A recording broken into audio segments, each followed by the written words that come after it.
हाँ बच्चों, तो मैं हूं आनंद सर और आपका स्वागत करता हूं एग्जाम पाठशाला पर। मैं आपको पहले से बता रहा हूं कि मेरा जो भी कोर्स होता है सब निःशुल्क होता है, क्योंकि हम पढ़ाई इसी भावना से रहे हैं। तो अभी जो हम पढ़ा रहे हैं वो क्या है, तो पाचन तंत्र के बारे में। तो पाचन तंत्र चूंकि लंबा वीडियो बन जाएगा, इसीलिए अलग अलग छोटे छोटे खंडों में बना रहा हूं। इसी क्रम में अभी मैं पढ़ाने जा रहा हूं छोटी आंत और बड़ी आंत। क्या है? छोटी आंत और बड़ी आंत, यानी स्मॉल एंड लार्ज इंटेस्टाइन। ठीक है, इंटेस्टाइन।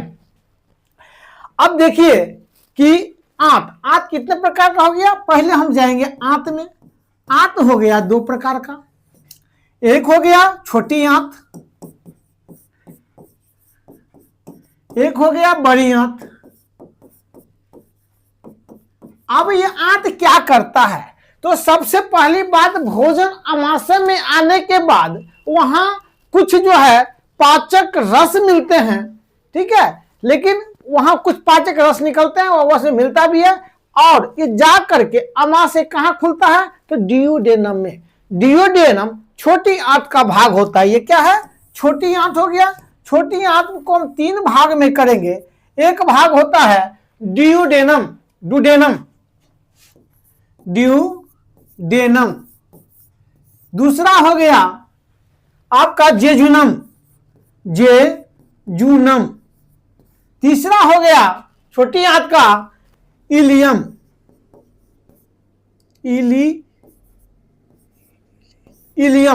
ये तीन भाग हो गया। ये डुडेनम जो है ना, जब आमाशय से जो निकलता है जब भोजन, तो कहां जाता है? ड्यूडेनम। यानी छोटी आंत का ऊपरी भाग जो है आमाशय के पास जो है वो क्या है? डुडेनम है। डुडेनम की लंबाई कितना होती है? लगभग 50 सेंटीमीटर होता है, 25 सेंटीमीटर होता है। साथ ही साथ इसका एक आकार होता है, इसका यू आकार का होता है। किस आकार का होता है? यू, अर्थात ऐसे कह दीजिए यू आकार का ये होता है। क्या आकार का? यू आकार का ना, यू आकार का होता है। इसमें क्या होता है, तो इधर देखिए, इसमें जो भोजन जो होता है जब डियोडेनम से, जब आमाशय से जो आता है, तो डियोडेनम में क्या मिलता है, तो पित्त का जो नलिका होती है, यानी पाइल डक्ट होता है। साथ ही साथ पेनक्रियाटिक जो रस निकलता है वो भी आगे कहां मिलता है? यहीं पे। इस पे कहां क्या मिलता है, यानी पीत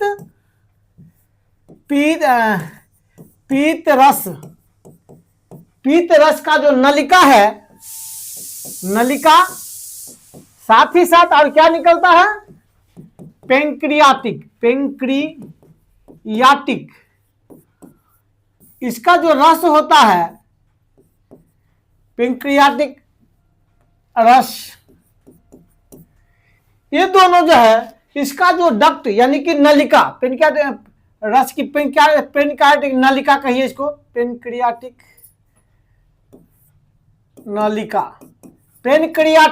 नलिका, ये आके कहां मिलता है? ड्यूडेनम में जाकर के मिलता है। और ये क्या करता है? पीतरस। तो पीतरस भोजन को क्या बना देता है? क्षारीय बना देता है। चूंकि आमाशय में HCl क्या किया था? भोजन को अत्यधिक अम्लीय बना दिया था। तो ये जो पित्तरस होता है यकृत से निकल के आता है और नलिका होते हुए आता है, और डियोडेनम भोजन में मिलकर उसको क्षारीय बना देता है। और पेनक्रियाटिक रस भी अपना कार्य करता है, जो हम आगे पढ़ेंगे। तो ये क्या किया? 25 सेंटीमीटर यू आकार का होता है, और डियोडेनम के जो आमाशय के पास होता है, इससे दो नलिका निकल के आती है, पित्तरस की नलिका निकल के आती है। साथ ही साथ पेनक्रियाटिक रस का जो रस लेकर जो आने वाला होता है, ये भी नलिका कहां निकलता है? डियोडेनम में। इतना उसका काम है। अब क्या करता है? ये भोजन आ जाता है जेजुनम में। जेजुनम करीब ये 2.5 मीटर यानी 8 फीट के लगभग वो लंबा होता है, और वहां भी ये पचाने का काम करता है। कितना? करीब 8 फीट कर दीजिए, या फिर 2.5 मीटर कर दीजिए। इसका इतना ही है। अब तीसरा भाग जो होता है, इसको बोलते हैं हम इलियम। इलियम क्या होता है? करीब 3.5 मीटर का लंबाई इसका इलियम का होता है। और इलियम की जो संरचनाएं होती है, ये इलियम संरचना कैसा होती है, तो इसकी उंगली जैसे अंदर में संरचनाएं होती है, जिससे क्या होता है, उसका सतह का आकार भी बढ़ जाता है। क्या होता है, उंगली जैसी संरचना। कितना इतना मीटर हो गया, साथ ही साथ उसकी संरचना क्या होता है, उंगली नुमा संरचना, जिसको विलाय बोले, क्या बोलेंगे, विलाय, या उसको विलाय कह सकते हैं, उंगली नुमा संरचना, विलाय VLLI, क्या ये, विलाई, यानी देखिए क्या कहेंगे उसको, विलाई, ठीक, विलाई कहेंगे। ये क्या करता है, रसांकुर के बोलते हैं इसको, क्या करता है, भोजन को मत के पूरा जो है ना, जो सतह बढ़ जाता है, पूरा मथता है। उस मथने के बाद उसको क्या करता है, भोजन को एब्जॉर्ब करता है, और भोजन में जो भी पोषक तत्व होता है उसको खींच करके ब्लड में लेकर के चला जाता है। कौन, ये इलियम। देखते हैं कभी कभी पेट में, आंत में भी हमको कभी कभी दर्द होने लगता है, तो जब भोजन खत्म हो जाता है, वो आंत के अंदर भी, हम तो पहले बोले थे कि अमाशय के अंदर भी रुकी के कारण होता है, और जब ये छोटी आंत में जब भोजन खत्म हो जाता है, तो उसका विलाय अपने में जो है लड़ने लगता है, तो उसके क्या हो जाता है, अपने में लड़ने लगता है, टकराने लगता है, जिससे भी दर्द का एहसास होता है। तो लगता है कि यार बहुत ज्यादा दर्द हो रहा है भूख के कारण। कभी कभी ये होता है कि हम मोटे अनाज खा लिए, नहीं पचने हो, या कोई कभी कंकड़ पत्थर भी कुछ खिला जाता है, उस स्थिति में जब वो जाकर के विलाय के पास जाता है, तो विलाय तो कंकड़ को तो खाएगा नहीं, उसको अफसोस करेगा नहीं, लेकिन क्या करता है, उसको जो गड़ने लगता है, तो जब गड़ने लगता है तो फिर वहां भी दर्द होने लगता है। चलिए, तो ये हो गया विलाय जैसी संरचना। अब थोड़ा सा मैं इस पे आ रहा हूं, देखिए ये हो गया आपका संरचना। ये देखिए ये हो गया छोटी आंत, ये क्या हो गया, ये आपका ये है एक छोटी, ये आपका देख रहे हैं, ये छोटी आंत है। छोटी आंत में भी अलग अलग संरचना है। इसमें छोटी आंत में देखिए ये क्या है, स्मॉल इंटेस्टाइन का अंदर वाला संरचना है, और ये जो देख रहे हैं ये उंगली नमा संरचना, इसको हम बोलेंगे villi. A fold of the intestinal lining क्या करता है ये उसको, इसमें देखिए इसमें गया है क्या, ये नस हो गया, वेन हो गया, नस मतलब कि ये धमनी हो गया, इसके बाद वेन हो गया, चूंकि उसको ब्लड का भी आपूर्ति करता है, और यहां से इस ब्लड में क्या होता है, मिला देता है एकदम उसको वेन में। देखिए ये चूस चूस के भोजन के जो पोषक तत्व है ना, उसको एब्जॉर्ब कर लेता है। इसमें देखिए आर्टरी है, ठीक है, वेन है, लिम्फ वेसल है ना, ये सारे चीज है इसमें। अब थोड़ा सा हम आगे देखते हैं, देखिए इसमें भी यही है, छोटी आंत की बात है। इसके बाद तो क्या होता है, ये तो छोटी आंत में जो आंत रस भी निकलता है, आंत रस, और साथ ही साथ उसमें आंत रस के निकलता है, और एक और रस निकलता है, छोटी आंत का कार्य। और इससे पहले हम देखेंगे कि छोटी आंत से आंत्र रस निकलता है, ब्रूनर ग्रंथियां होती है, आंत्र ग्रंथियां होती है, जिससे आंत्र रस निकलता है। और अब उसके हम कार्य की बात करते हैं, तो क्या है इसमें, आंत्र रस निकलता है,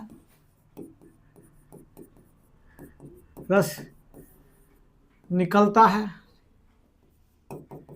और क्या होता है, जिससे भोजन का पाचन होता है। प्रोटीन, कार्बोहाइड्रेट,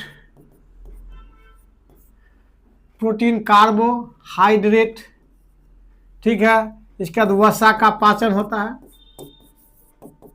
हम इसके बारे में डिटेल जब पाचन ग्रंथि के बारे में पढ़ेंगे तब उसके सबके बारे में पढ़ेंगे, कौन सा क्या रस निकलता है। अब दूसरा क्या होता है, ये भोजन का ये पचे हुए भोजन का अवशोषण का, भोजन के पोषक तत्व, भोजन के पोषक तत्व का अवशोषण, पोषक तत्व का अवशोषण करते हैं। अब भोजन का अवशोषण, शोषण करता है ये। साथ ही सेक्रेटिन नामक जो हार्मोन है उसका भी स्राव करता है, secretin. Secretin, secreting hormone, secretin नामक हार्मोन का भी स्राव करता है, हार्मोन का स्राव। तो ये क्या करता है, स्राव करता है, जिस जो आंतररस का जो है क्या करता है, आंतररस जो है उसको, आंतररस से जो हमारी प्रक्रिया होती है उसको नियंत्रित करता है, ठीक है, हार्मोन। अब क्या देखेंगे, छोटी आंत के बाद हम क्या करेंगे, हम अब बड़ी आंत के बारे में हम देखेंगे। क्योंकि अब बड़ी आंत का हम कितने भाग होता है, सबसे पहले बड़ी भाग आंत जो होता है कितना होता है, तो ये 1.5 से लेकर के 1.8 मीटर इसकी लंबाई होती है। और ये जहां छोटी आंत में खत्म होती है उसकी यानी इलियम के बाद क्या होता है, तो बड़ी आंत बनती है। बड़ी आंत का अर्थ हुआ ये ज्यादा मोटा होता है, ज्यादा उसके अंदर उसका जो नलिका का जो आंत का जो व्यास होता है उसका ज्यादा हो जाता है। अब देखिए इसका भी दो भाग है, एक भाग को हम बोलेंगे कॉलन, एक भाग को हम बोलेंगे सीकम, सीकम, और दूसरे भाग को बोलेंगे हम कोलन, कोलन। अब यह है कि छोटी आंत में से जब बड़ी आंत मिलता है वहां एक संकरा भाग मिलता है, संकरा नली मतलब पतली नली मिलती है। इसी पतली नली को हम क्या बोलेंगे, हम सीकम बोलेंगे। और जब आगे का जो भाग होता है उसको हम बोलेंगे कोलन। अब कोलन देखिए, कोलन 2/3 भाग होता है। एक कैसे होता है, जो ऐसे मान के चलिए आपको छोटी आंत हो गया, और एक इस टाइप का होगा, मलद्वार टाइप का हो जाएगा। तो यहां जो जुड़ेगा ना पतला भाग, ये पतला भाग क्या कहेंगे, सीकम हो जाएगा। और वहीं पर एक छोटा सा भाग निकला रहेगा जिसको हम अवशेषी भाग कहेंगे, जो बाहर से, ये क्या है, बाहर से बंद, खुला नहीं रख करके ये बाहर से बंद होता है, वही बड़ी आंत के पास निकला होता है, सीकम के पास। उसको क्या बोलेंगे हम, अपेंडिक्स। क्या बोलेंगे, अपेंडिक्स। तो अपेंडिक्स, अपेंडिक्स, अपेंडिक्स बोलेंगे, अपेंडिक्स। ये अपेंडिक्स क्या होता है, तो अपेंडिक्स ये किसी काम का भाग नहीं होता है। शुरू में जब हमारे पूर्वज बहुत पहले जो ये विकास के क्रम में था, उस समय में क्या होता था, तो सेलुलोज का पाचन हो जाता शरीर में। लेकिन आज के डेट में हमारे शरीर में सेलुलोज का पाचन नहीं होता है। लेकिन जब सेलुलोज हम फाइबर ग्रुप में खाते हैं तो हमारे आंत को साफ कर देता है और वो ये पाचन क्लियर रूप से हो जाता है। लेकिन आज के डेट में सेलुलोज का मनुष्य के शरीर में पाचन नहीं होता है, लेकिन जानवर के शरीर में सेलुलोज का पाचन होता है। तो क्या हो गया, ये अपेंडिक्स होता है। उस अपेंडिक्स को कभी कभी क्या होता है, हम भोजन करते हैं, और भोजन जब आंत में जाने के बाद, पचने के बाद, कभी कभी उस जो नली होती है, ये अपेंडिक्स, ये जो खुला वाला भाग होता है, इसे कर दीजिए आप, इसमें जाके घुस जाता है। और जब घुस गया तो खाना सड़ने लगता है, तो कैंसर हो जाता है। या डॉक्टर एक बीमारी बोलते हैं, ये अपेंडिक्स हो जाता है, इसमें घाव हो जाता है आंत में, और इसको क्या करता है, इसको काट के हटा देता है, क्योंकि ये हमारे शरीर के लिए कोई काम का नहीं है। तो अगर ये सड़ने लगता है तो हटा देता है। आप जरा थोड़ा सा हम आगे देखेंगे। चलिए अब इस डायग्राम पे देखिए, ये जो भाग है ये छोटी आंत है। ये क्या है, ये छोटी आंत, ये सारे छोटी आंत है। और ये देख रहे हैं यहां पे जा करके क्या हुआ, तो बड़ी आंत और छोटी आंत जो है अंदर में कहीं जुड़ गया है, और ये एक भाग हो गया है जिसको हम अपेंडिक्स बोलेंगे। ये बाहर से तो क्या है, अंदर से तो खुला है लेकिन बाहर से बंद है, यानी ये कहीं ये भोजन निकलेगा नहीं। तो कभी कभी भोजन इसमें जाकर के फंस जाता है और अंदर में कैंसर या जो बहुत सारा चीज बीमारियां हो जाती है, वो सड़ने लगता है। ठीक है, तो अंत में डॉक्टर क्या करता है, उसको हटा देता है अपेंडिक्स। तो हम पूछा जाएगा क्वेश्चन में कि हमारे आंत का कौन सा भाग जो है अवशेषी अंग है, जिसका कोई काम नहीं है। तो देखो दोस्तों, अब सोच ये हो गया, अपेंडिक्स हो गया। अब ये मैं बताया था कि इलियम वाला भाग हो गया। ठीक है, अब हम बड़ी आंत में देखेंगे, ये देख लीजिए, इसको असेंडिंग, इसको डिसेंडिंग, और ये जो है इसको ट्रांसवर्स कॉलम, ये जो क्षैतिज रूप से उसको ट्रांसवर्स बोलेंगे, इसको असेंडिंग बोलेंगे और इसको डिसेंडिंग बोलेंगे। ये 3 भाग हो गया, 1 2 3। और ये देखिए क्या है, ये डियोडेनम है, जो छोटी आंत का पहले वाला भाग है, ठीक है। और इसमें डक्ट है आगे देखिए, ये जब देखते हैं ये सारा क्या है, जाकर के आगे देखिए ये हो गया रेक्टम वाला भाग। जब हम सीकम के बाद कोलन में जाते हैं, कोलन से थोड़ा सा आगे जाते हैं तो पचने के बाद क्या होता है, ये रेक्टम में भोजन जमा हो जाता है। जो अवशिष्ट होता है भोजन में, मल होता है जिसको हम बोलते हैं मल, वो जाकर कहां जमा हो जाता है, रेक्टम में यहां जमा हो जाता है। और रेक्टम में फिर एनस के द्वारा, मलद्वार के द्वारा भोजन को हम निष्कासित कर देते हैं, अंत में हम निकाल देते हैं।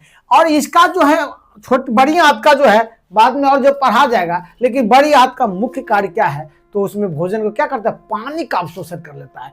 पानी को जो है आवश्यकता से ज्यादा जो जरूरत निकाल दिया, और जो शरीर को आवश्यकता हुआ पानी को, उसको भोजन से वो चूस लेता है।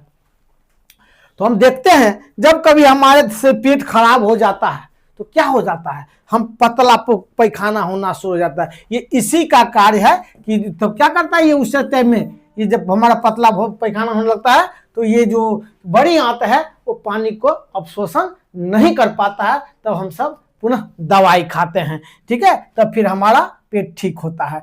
चलिए अब ठीक है दोस्तों, धन्यवाद। कब तक चल जाए।